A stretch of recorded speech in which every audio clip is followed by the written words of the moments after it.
I'll cut it just so you know. Welcome back to Startup Talk. I am your host, the Startup Coach, founder of TorontoStarts, one of the largest startup communities in Canada.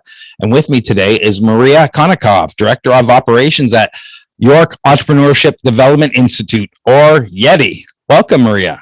Thank you so much for having me, Craig. Happy to be here. I'm really glad it's called YEDI because York Entrepreneurship Development Institute is a little bit of a handful. A mouthful. Can you tell us what YEDI is? Sure. So YEDI was founded back in 2013. So it's hard to believe it's almost 10 years now. And it was started with a mission to help entrepreneurs that are in the midst of starting their business, their early stage, to bring their ideas to life, to bring them to market.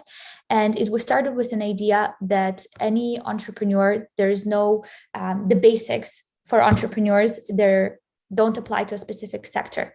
So that's why YEDI is proudly sector agnostic, age agnostic, and we accept everyone into our programs. And what YEDI is, we're a Canadian charity, an educational institute, and we're a startup accelerator. So we work with entrepreneurs to give them the education, the tools, the network, and the supports that they need to really take their idea or early stage business and thrive. And on top of that, we have different programs, which we'll get to later on. And we're also a VC fund, and we're designated by the Government of Canada under the Startup Visa program. So we do a variety of things, and I'm happy to tell you more about them. Fantastic. One thing I didn't know is that you're a charity. How does that work? Yeah, so we're a Canadian registered charity from the start, and it works in a way that we're committed to helping Canadians, to Canadian entrepreneurs. And what we proudly do is we offer all our programs for free to Canadians. So if you've passed through our selection process and you've made it into our program, then you can participate in the program absolutely for free. We don't take any equity, we don't charge you a participation fee. And for those that go through our incubator program, they're also eligible to receive a seed grant for their venture, which is worth up to $30,000, and that's also equity-free funding. That's amazing. So let's get back to the beginning. You said you started in 2013. How did YEDI get started? Sure. So it's actually an interesting story. The president of YEDI, his name is Dr. Murat Resen. He's a well-known businessman. He's an entrepreneur his entire life. He's had over 30 years of experience working with startups and really rehabilitating businesses. That's his expertise, is to rehabilitate businesses. So when he arrived here in Canada, he was approached by BDC to mentor a few of their startups that they wanted to support. They wanted to give them an investment, but they weren't quite ready yet for that support, and they needed a little bit of work.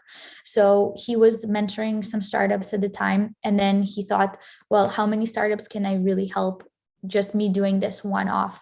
And he went on to found YEDI and to create these programs and these services that we offer, and it just really grew from there. That's amazing. And it sounds a lot like my entrepreneurial journey. How do you help more people? How do you get more people involved? Obviously, YEDI has had a much bigger impact than I have, but what is the mission overall? You do all these things. What is the mission? So our mission, again, is really to help Canadian entrepreneurs thrive and grow their businesses. What we always say is your success is our success at the end of the day. So we're really committed to helping Canadian entrepreneurs who want to establish a business, grow an existing idea, start a nonprofit organization, where their support and the tools and the education that they need to help them get going. We started with this mission that a lot of entrepreneurs have a passion, they have a great idea, they have a big heart, especially the not-for-profit founders. They have a big heart for their cause. Sometimes they lack the business acumen and the business education that they need to take that drive and to take that passion and to really make a successful business out of it. So that's really at the core of what we're here for, is to give you that business acumen and that community, that network, and those resources to take all of that and to become a success. So it looks like you're here to help all the entrepreneurs in Canada, business owners. And I like to say, who do you serve? But let me change that around. Like, you get funding from someone, Is this your VC fund? Is it the government? What statistics are they looking for? Are they looking for statistics? So many people through your program, successful generated revenue, GDP from businesses. Who is it that you're reporting to? And what types of information do they want?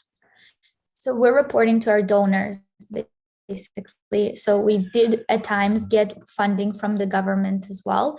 And they look at things like, of course, jobs created, business growth. But for us, we want to see not only are you hiring, are you putting people in seats, but we want to see, is your business really growing? Are you opening more branches? Are you opening more, offering more services? How is your business really growing? So for us, that's one of the metrics that we look at. And of course, we want to see jobs created for Canadians. We want to see businesses thriving and helping the economy. But for us, growth is also in terms of what are you doing next? Where are you moving to? That's how we measure growth. And right now, we're proud to say that we're completely self-funded. So being a charity, one of the things that we teach in our programs to other charities is to develop revenue streams, to not have to rely on government funding all the time or on donations, and to be self-sustaining. So we're proud to say that we are self-sustaining through our international programs. So we offer a unique model in a way that we don't charge Canadians anything for participation. And we're able to do that through having international entrepreneurs that do pay for our services. And that all goes back into the charity and helps us help Canadians. So as a charity, we don't take a profit. And that's why we're able to offer a lot of services for free to Canadians through these revenue streams. That's amazing. Becoming completely independent, like that's great. So let's get into it. You're the top university business accelerator in the world. That is quite an accomplishment. How was that determined? Who were you up against? And how did you come out number one? Sure. So this study was done in 2017, 2018 by UBI Global. And UBI Global is a worldwide organization that ranks, they have biannual rankings. So they rank all the university-linked business accelerators, incubators, other support organizations. They have several categories, and they measure a host of different categories, like what is the survival rate, what types of services do you offer, how much money the entrepreneurs have raised, how many entrepreneurs go through the programs. So it's quite robust. It's a research organization, and we were up against, I believe, close to 500 or 600 other university-linked incubators and accelerators.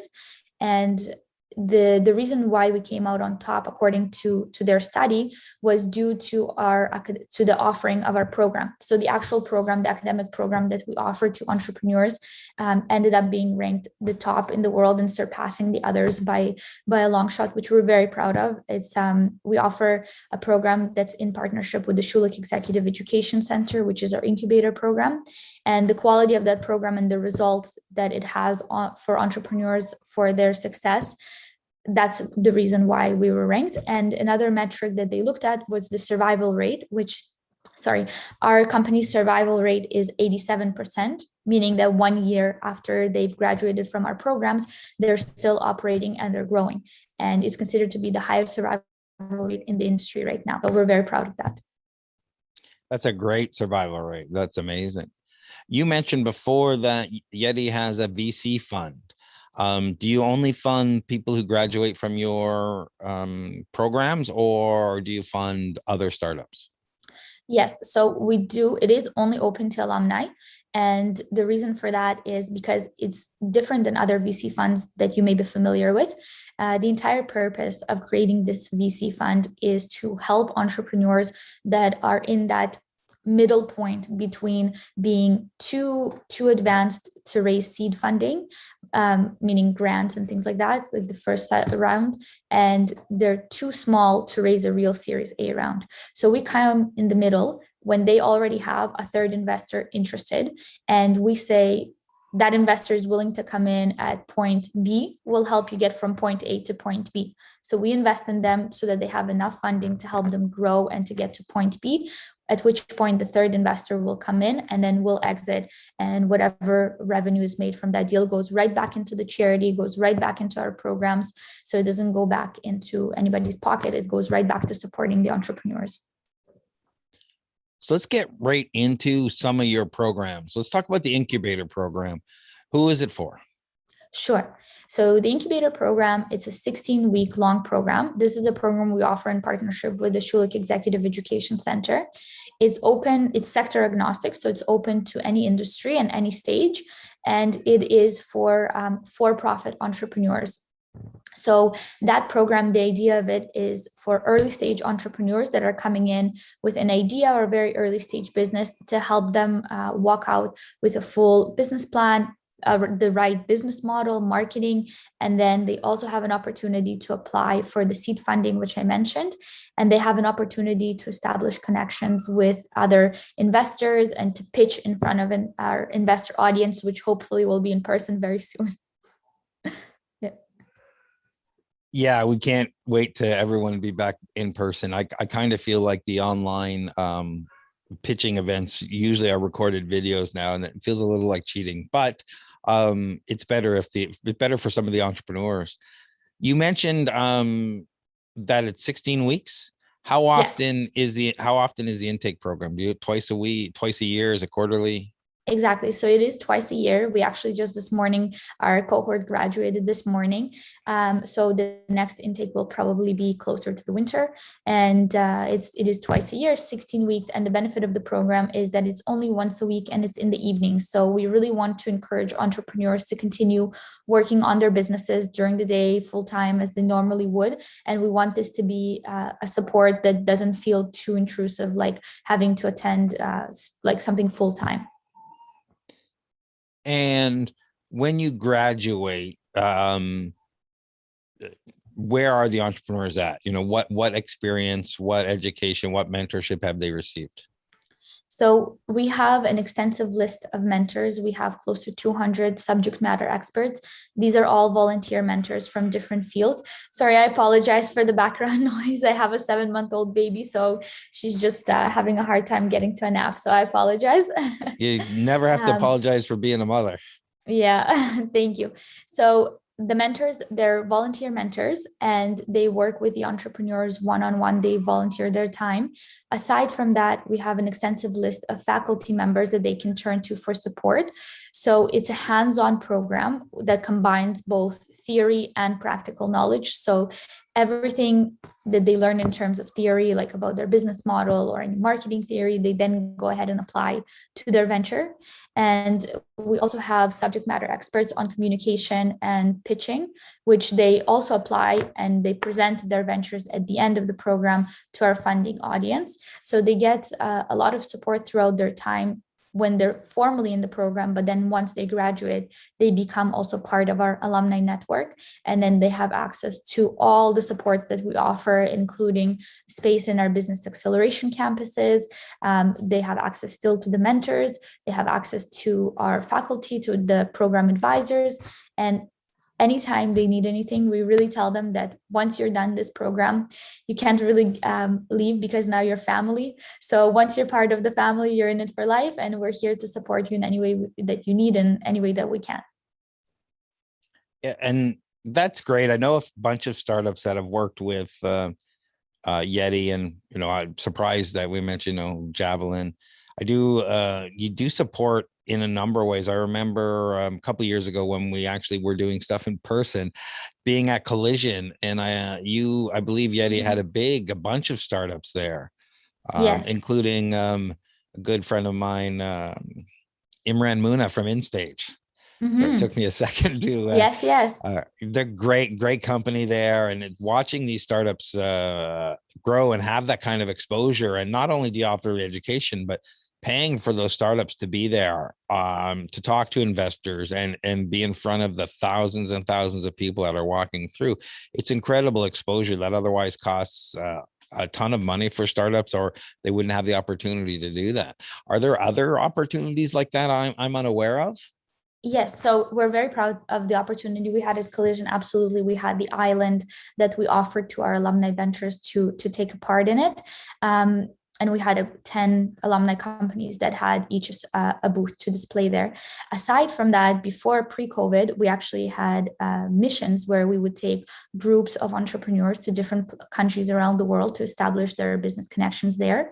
And actually, that's how we got in touch with Javelin. They applied to our business mission that we led to Israel 4 years ago now, almost 4 years ago. And that's how we discovered them. They came with us to Israel. They established great connections there. And then they came back and they participated in our incubator program, and they've received funding from us. And now they're growing and doing great things. So these are the types of opportunities that we're always really happy and excited about. And we hope to be able to continue our business missions abroad once we're done with this stage of reality. Yeah, hopefully soon. Fingers Yes. crossed. What is, I'm excited about this part of the conversation. What is your not-for-profit program and who is it for? Okay, so the not-for-profit program is something that we're very passionate about. It was established, as I mentioned before, because we saw a great need, especially in the not-for-profit sector, that all these founders have such a tremendous heart and a passion for the cause that they're behind. They are oftentimes themselves affected by it, and that's really what drives them to start these amazing organizations. And then at the same time, they start, and then they don't know things like accounting and what do I need to do, like how do I even generate money for my organization, how do I find donors, how do I make this all operate aside from having this great passion. So we put together this program, and we're proud to say that we're the first ones in Canada to have such a program for not-for-profit organizations. And it's open to any social venture or not-for-profit founder. They have to be the executive director or somebody on that level that can make decisions for the organization. And the format of it is similar to the incubator program, where it is 16 weeks in length, and it's once a week in the evenings as well. And then at the end, they also get an opportunity to pitch to different stakeholders, support organizations. And the focus of that program is, again, how to make those organizations self-sustainable and how to generate revenue, but also at the same time, how to bring stakeholders in, how to make their mission well known, how to present their organization. And we bring together support organizations in the form of mentors. So, for example, the Ontario Trillium Foundation often speaks there, Toronto Enterprise Fund, and many others that provide great support in terms of funding and others to not-for-profit organizations. So we bring them together in this program. And is that a twice-a-year program as well? It is, and the applications for it are actually open right now. And one great thing that came out of COVID is that we moved our programs online, and now this program that used to be only available to those in Toronto is available Canada-wide, which is very exciting because now in our previous cohort, we've had ventures from remote places, we've had ventures from here in Toronto, but all across Canada, from BC to Ontario. So how many applicants do you get for a program like this? And then how many can you possibly accept?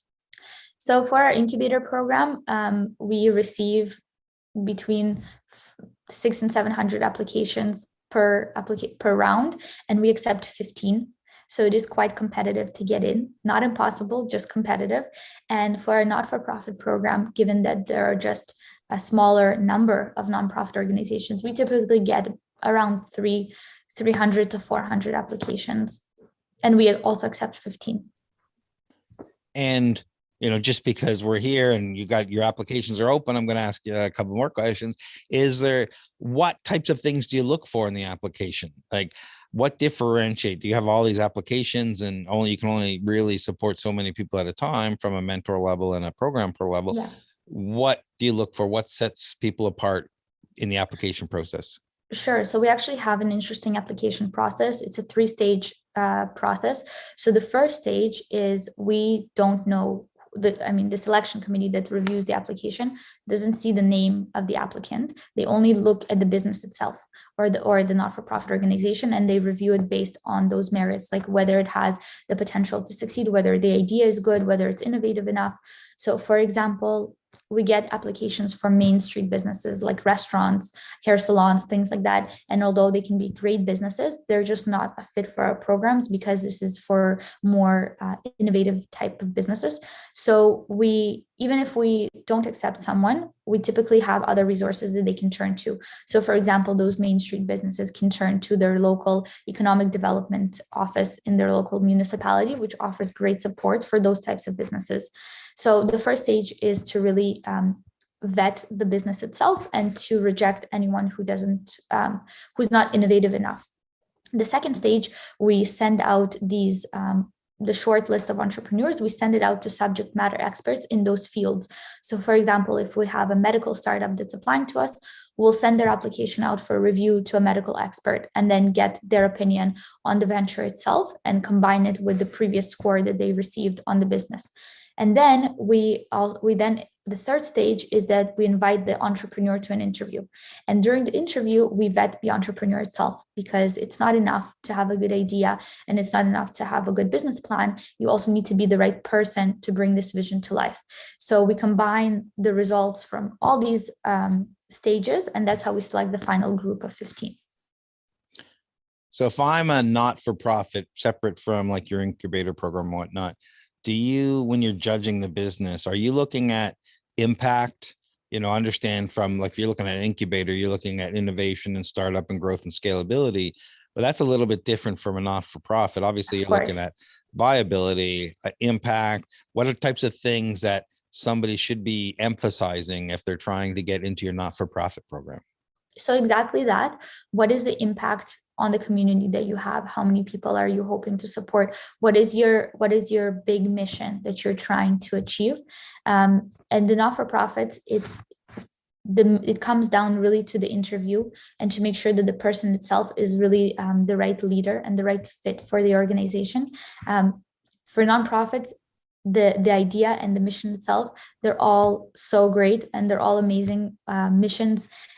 And when we choose the final group, we also weigh heavily on the actual executive director and the person leading the organization to make sure that they are the right fit. And then many times what happens, if they don't get selected for one cohort, they can always reapply in the future. And sometimes it comes down to there was just another organization that scored higher, and that's just how it happened. And they're always welcome to reapply in the future and come back again. And applications are open now, you said, but when do they close and when does the program start? So I believe they close August 31st and the program starts in September. Fantastic. And I wanted to ask, what is your international program? Sure. So when we became designated by the government of Canada under the startup visa program, which gives us the ability to support foreign entrepreneurs looking to bring a business to Canada through giving them a startup visa, which gives them just the right to permanent residency. And we commit to supporting them through that process of establishing the business here. We saw that we were really flooded with applications, but many of those applicants did not understand the Canadian business landscape, and they just did not understand how business works here. So that was kind of one light bulb that went off, that there's a need for this program. And then another light bulb is through our work just internationally. We have programs all over the world that we do. So we saw that there are many entrepreneurs that they're not interested in leaving their home country, but they are interested in expanding their business into the North American, Canadian market. And they want an educational program to help them understand how it works. So this is why we established this program. So it's a 2-week program. And back before COVID, the entrepreneurs would arrive here for a 2-week stay. And then during those 2 weeks, they would learn about how the startup ecosystem is here, how business works here in general, anything from how fundraising works in Canada to the legal system and what resources are available. We take them on site visits to different support organizations like BDC, OCE, and others, and we really introduce them. And we've heard from several of these entrepreneurs that have gone through the program that once they did arrive to Canada, it really cut down their their process of establishing by about 6 months. So our goal is to, with this program, it's a strictly educational program, so it's not related to the startup visa, but what it does give them is an education and an understanding of how to do business here if they do choose to come here and establish a business, or if they just want to expand into this market. That's great. And how often does your international program run? Is it running all the time? Is it Yeah, it's about once every 2 months we have a cohort. So our next cohort is August 23rd, and we just completed one last week. So it's quite frequent, just because it's a quicker cycle. It's only 2 weeks, so that's why we are able to have more of those programs. It's really important for people who are coming into the country and they don't know the ecosystem. I know that I'm going to say some things that aren't necessarily popular. There are people who are in the startup visa program from funding point of view or whatnot, but they don't do much for people coming in. Their program doesn't really help that much. And it's really nice to see that you're actually introducing people to the ecosystem. They're, because a lot of times they'll register for these programs and they'll be coming, they'll be left alone. And it's not something that, I don't like to say negative things about people, but it's not something we want to see. We want to see progress. We want to see people helping. And so it's great to see that. And these introductions, everything we can do, like TorontoStarts, though we're not in person anymore, it's really hard to tell. It's fun when you come to our live events. We'll get 50 to 100 people in a room, and this person's their first day in the country. This person's been here for a week. I'm starting this business. I'm starting this, and it's just such an amazing explosion working with entrepreneurs. So I love the passion. Love talking to people like yourself who are working with entrepreneurs that get that spark and amazing all the time. And people need, especially if you don't know, it's a new country, they really need some guidance and understanding of what the roadmap looks like, so that people don't steer them wrong, understanding the rules. In the startup world, there's always some people out there trying to make a living, maybe not quite being as honest as possible. If you can steer the startups and entrepreneurs away from those people and those industries, then they have a much more chance of being successful. Can you tell me a couple stories of some of your startup successes? Sure. Just to go back to your previous point, I just want to add that for the entrepreneurs that land here, when they do get here, the first thing they do is they come to our offices and we sit down with them and we say, okay, what are your milestones for the next year and how are we working together to achieve them? So we check in on them every quarter, and they have to stay in our business acceleration campuses for at least a year, and they often stay for longer. But we really want to ensure that they have all the support and the network and connections that they need to be successful. And we work with them through those milestones and introductions, and through organizations like TorontoStarts. It's amazing. It's an amazing resource to have. So that's something to touch on that. And in terms of success stories, we have close to 1,000 alumni now. So there have been many. I can tell you a few that stand out in my mind is from our very first program ever, which was the incubator program. We used to have it that we had not-for-profits and for-profits in the same cohort, because we really felt that they could learn from each other. So like the for-profit ventures could be more socially minded, where the not-for-profit ventures would become more business minded. So we had a blended program that we used to offer. So in that program, we had it was an interesting combination that happened from inside of the program. We had a lady that offered a social venture where she would it was a dance program for people who are in a wheelchair, and one of the dance partner was able-bodied and another person was in the wheelchair. So that's to avoid muscle atrophy for individuals who are in a wheelchair. And she ended up partnering with a ballet academy, and then they developed a special wheelchair to help with dancing. So it ended up being this blended social venture that offered these programs, and it was a great success, and it's still around. And then we have another company which is called Chufa Co. that came through our program, it's actually started off as a non-dairy beverage made from tiger nuts. And the lady Andrea that started it, she tasted it in Spain and decided to bring it to Canada. And then now we've actually given her some seed funding when she went to our program, and then she ended up receiving VC funding, and she's just grown and expanded, and she's in many stores across Canada, and she's moved on to things like ice cream and skincare, and she's doing many interesting things with this amazing product called tiger nuts that we've never even heard of, but it's grown and become a great success story. And of course, javelin sports that we've already touched upon. And in-stage VR. Yes, of course. There's so many that it's just hard to, off the top of my head, to remember just all that we of them. mentioned that before. We've got a question here in the chat room. Can we discuss about your MBA program and the incubation assistance for those MBA students? So we hope in the future to have an MBA program here, a YEDI MBA program in the future. And in that program, we hope to have support for entrepreneurs. That basically the goal of that program would be to be specific for entrepreneurs, whereas other MBA programs currently are very focused on theory, and generally the end result is to become part of upper and middle management in bigger organizations, where our hope is to create this program where it would be entirely for entrepreneurs and to help them take their business, but get that high level education that they need in order to really grow even further. So it's basically a deeper dive into what they achieve in the 16-week program, but it's a much broader program.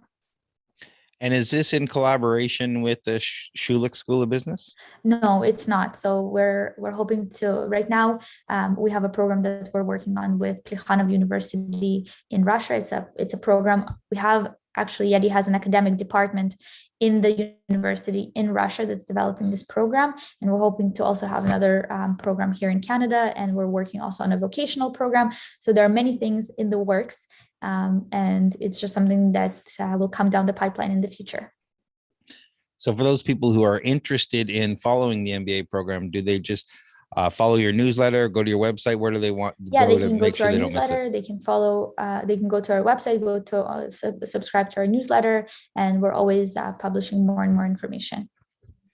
Great. Do you have any tips for founders?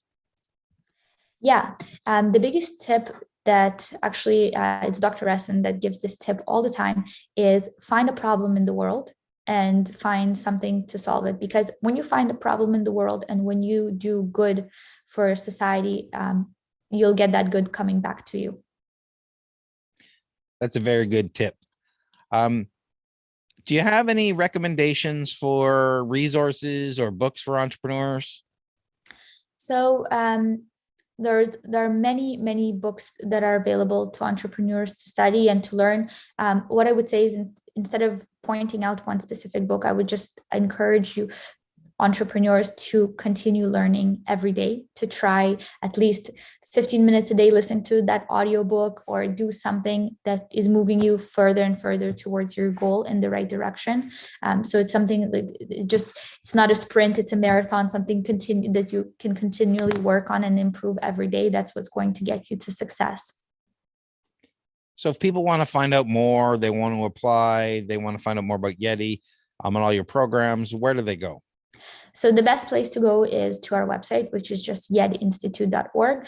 And you can also find us on social media, on Facebook, LinkedIn, Twitter, and you can always email us. So we're always happy to help. We're answering the phones, answering your emails. If you email us, somebody will answer, a real person with a real answer. So feel free to reach out. I really appreciate you taking the time to talk to me today, Maria, and looking forward to seeing all the great startups that are graduate out of the YEDI program. Thank you so much, Craig. It was a